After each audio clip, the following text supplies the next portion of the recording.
This category showcases the most sophisticated cars raced around the world. But give them to a bunch of Aussies, and look what happens. Now it's off the road. Is he going to stop? No. Oh, no, that was tight. That was very tight. There's carnage at turn one. Oh, Greg Crick loops the Viper. This is round 4 in the Vodka Row Australian GT Championship.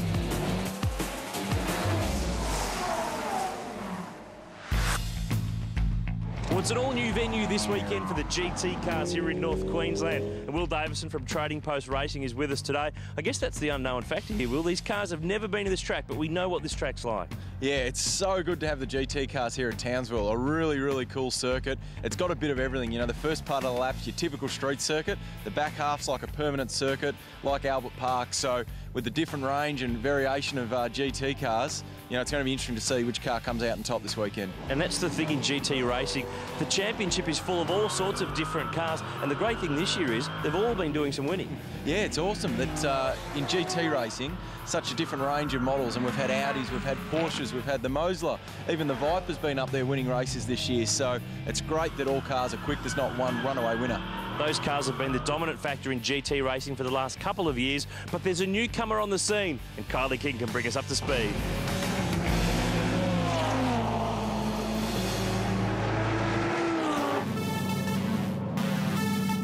There's a new arrival to the GT Championship that has set tongues wagging. This stunning Mercedes-Benz AMG SLS is one of only 25 produced for racing in the world, and the only one outside Europe. It's considered a massive coup for the Australian Championship, with Mercedes returning to customer motorsport for the first time in nearly 40 years. Regardless of how it performs on the track, this exotic sports car is already turning heads. I think most people are surprised it's a Mercedes-Benz. It sounds like an old fighter plane or something like that. We were fortunate enough to do a press meeting on Thursday. It was about 3,500 people that were just in awe of the car, and I feel a little bit overwhelmed sometimes. You know, I haven't seen anybody that looks at my SLS and doesn't put on a big smile and think, wow, what the hell's that? Another newcomer to the championship is a driver more known as a tarmac rally specialist. Kevin Weeks is one driver not daunted by the challenges of Townsville street circuit. Concrete walls are safe, aren't they? You hit one of them, you bounce off. There's no trees and park benches and park motor cars and all sorts of rocks and cliffs. You go fall 1,000 metres off, so yeah, this is a breeze. When it comes to consistency, you'd be hard-pressed to find a more worthy contender than Audi driver Mark Eddy. He's been on the podium at each round. He's now just 9 points off the championship lead and is confident his Audi R8 will be strong here. The car likes this sort of tracks. Where it's pretty fast on the slower corners. Lots of corners here, and we've got some good aeros. So I think the car's going to be strong all weekend. Dean Brandt won the round at Winton and is hopeful his Porsche is up for the challenge.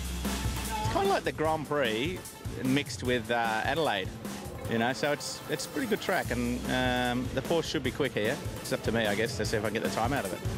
And after a breakthrough win at the last round, Greg Crick and his powerful V10 Viper is determined to maintain the rage. Eastern Creek is a track that I absolutely love and the car loves. It was fantastic there, but I think it'll be pretty good here. It's a nice track, it's a fantastic layout, and the monkey's not off my back. I've got to win more. One's not enough. But the driver they all need to chase is Clark Quinn and his ever-pacey Mosler. Will this challenging street circuit continue to bring out his best? Absolutely, I love these tight circuits, street circuits, and road courses are awesome for me, and I really get a kick out of driving, and that's when I drive the best. A sobering thought for his rivals as they grid up for the first time in Townsville. At the front of the grid, 5 different makes all qualified within a second of each other, so the first lap was going to be a real battle. The run to turn 1, and our championship leader and pole sitter Clark Quinn leads the way. Now, Kevin Weeks had the Lamborghini out of line. You're supposed to stay fully road, so we'll see what happens there. Eddie covers at turn 2, and Peter Hackett's not far away. Look at that down in the first corner, not scared of making contact in these...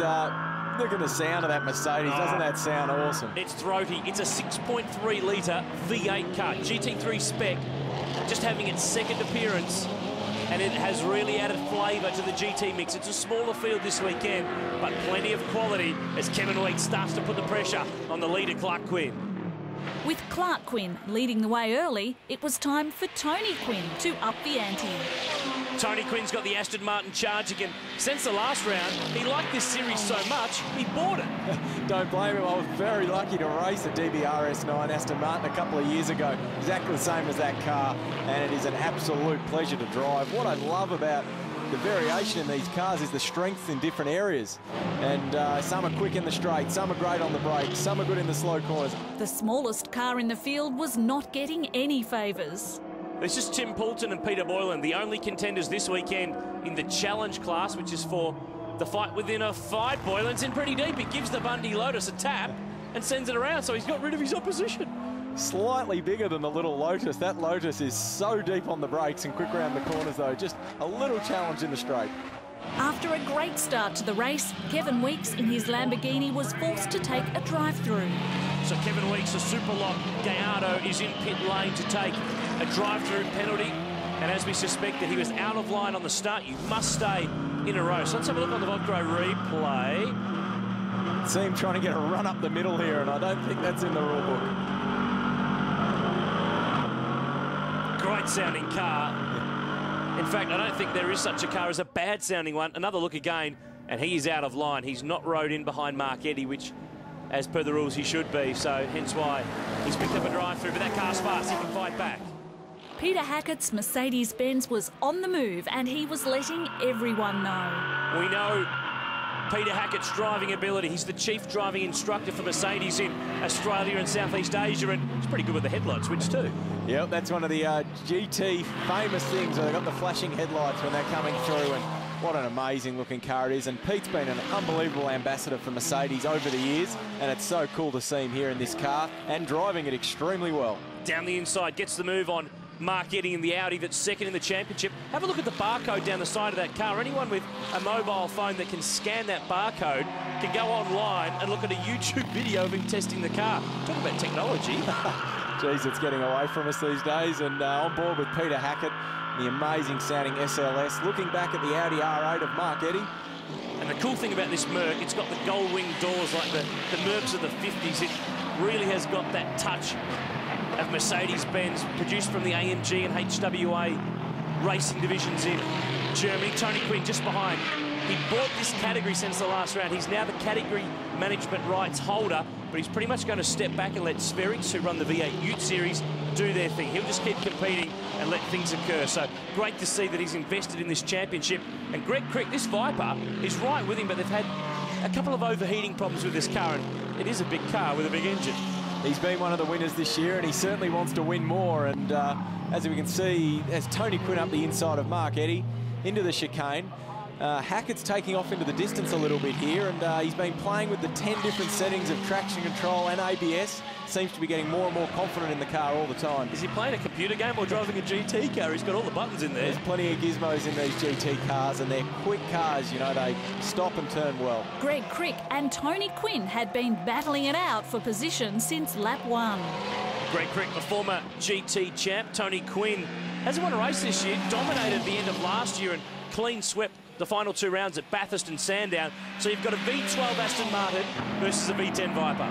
Battle of the horsepower there. It looked pretty even to me, to be honest. Tony Quinn deep on the brakes, just outbrakes himself. Gives Cricky the run on the exit, up the inside, in the Viper. Nice move as they come into turn 3.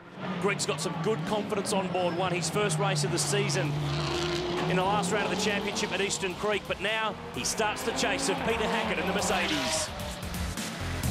Stick around, there's plenty more racing just around the corner.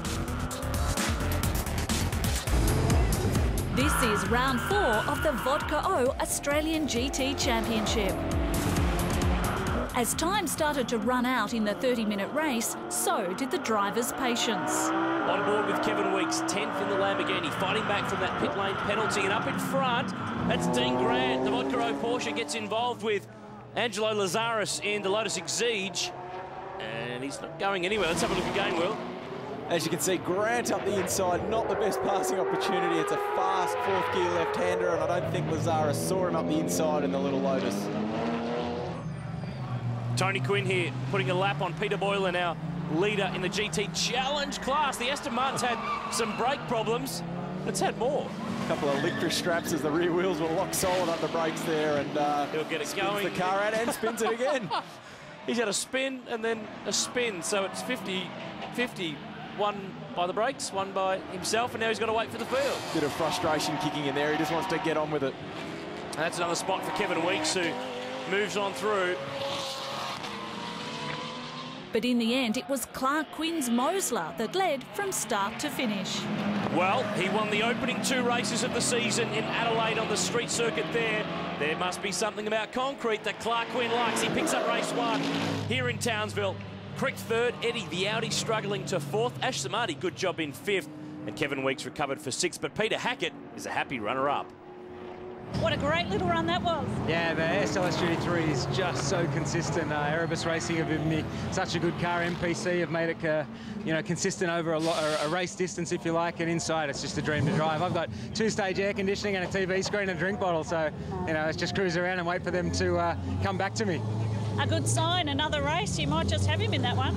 Yeah, I was really surprised off the start line how quick everybody else was in a straight line. I guess that's part of the handicapping system, but it's working well. We're all so close. Qualifying was so close, and race 2, bring it on.